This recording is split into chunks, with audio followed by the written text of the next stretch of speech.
कहानी सिर्फ एक लड़के और एक राजा की कहानी नहीं, ये हम सब की, आपकी और मेरी कहानी। यदि जीवन से आप कुछ सीखना चाहते हैं तो इस कहानी को अंत तक अवश्य।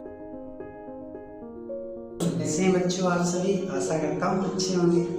जैसा कि आप सभी जानते हैं, एक टीचर्स की ड्यूटी सिर्फ पढ़ाना ही नहीं, बच्चों को नैतिक मूल्यों का अर्थ भी समझाना होता है।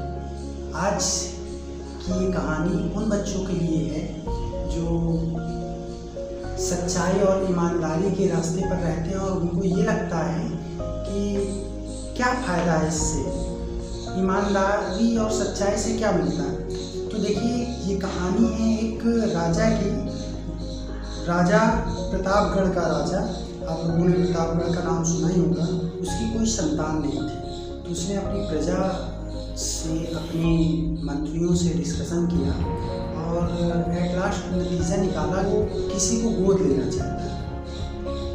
मंत्रियों को उसने आदेश दिया कि पूरे राज्य में, पूरे साम्राज्य में एक सूचना भिजवा दी जाए जिससे कि जिनको हम गोद ले सकते हैं लोगों को एक जगह पर कलेक्ट किया जाए। सूचना भिजवाई गई पूरे साम्राज्य में, उसके राज्य में जो लोगों को भी वो गोद ले सकता था, वो सभी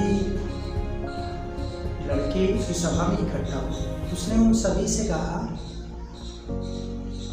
कि मैं आप लोगों की परीक्षा लेना चाहता हूँ, परीक्षा लेने के बाद ही मैं डिसाइड कर पाऊँगा कि किसको मैं गोद लूँ। राजा ने सभी को एक एक बीज दिया और कहा कि इस बीज को जाकर के आप बो दीजिए और 1 महीने बाद मेरे पास आइए। सभी ने वैसा ही किया, बीज ले जा करके सबने बोया उसको, उसकी जैसे देखभाल करनी चाहिए 1 महीने तक देखभाल की। उनमें से एक लड़का ऐसा था जिसने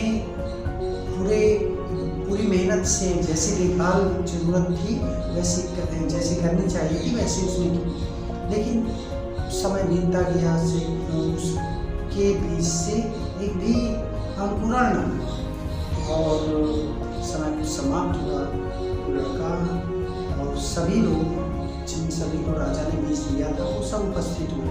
हरा भरा गमला लेकर खड़ा था, सब अन्य प्रकार से कुछ ना कुछ लेकर खड़े थे।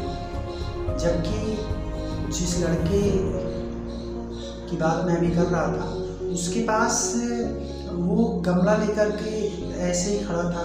राजा ने उससे पूछा, क्यों भाई, तुम्हारे गमले में कोई फूल नहीं हुआ, तुमने क्या किया?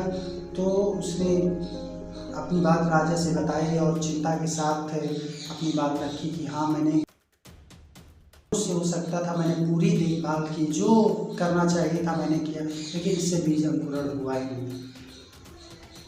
राजा ने तब तुरंत डिसाइड कर लिया कि मुझे इसी लड़के को गोद। फिर राजा ने सभा में चर्चा की कि मैंने आप सभी को एक बंजर बीज दिया था जिससे कभी कोई पौधा बन ही नहीं सकता था। सभी लोग अचंभित हुए और इससे ये पता चलता है कि हमें ईमानदारी और सच्चाई पर रहने से क्या मिलता है। राजा ने उस लड़के को गोद लिया और अपने राज्य का उत्तराधिकारी बनाया। बच्चों, इस कहानी से हमें सीखने को ये मिलता है कि चाहे कैसी भी परिस्थिति हो, चाहे जैसा भी हो, हमें झूठ नहीं बोलना चाहिए, हमें सच्चाई के मार्ग पर ही चलते रहना चाहिए। उसमें सच्चाई के मार्ग में सब परेशानियां तो आती ही हैं, लेकिन लोगों ने भी सुना होगा, सत्य परेशान होता है, पराजित कभी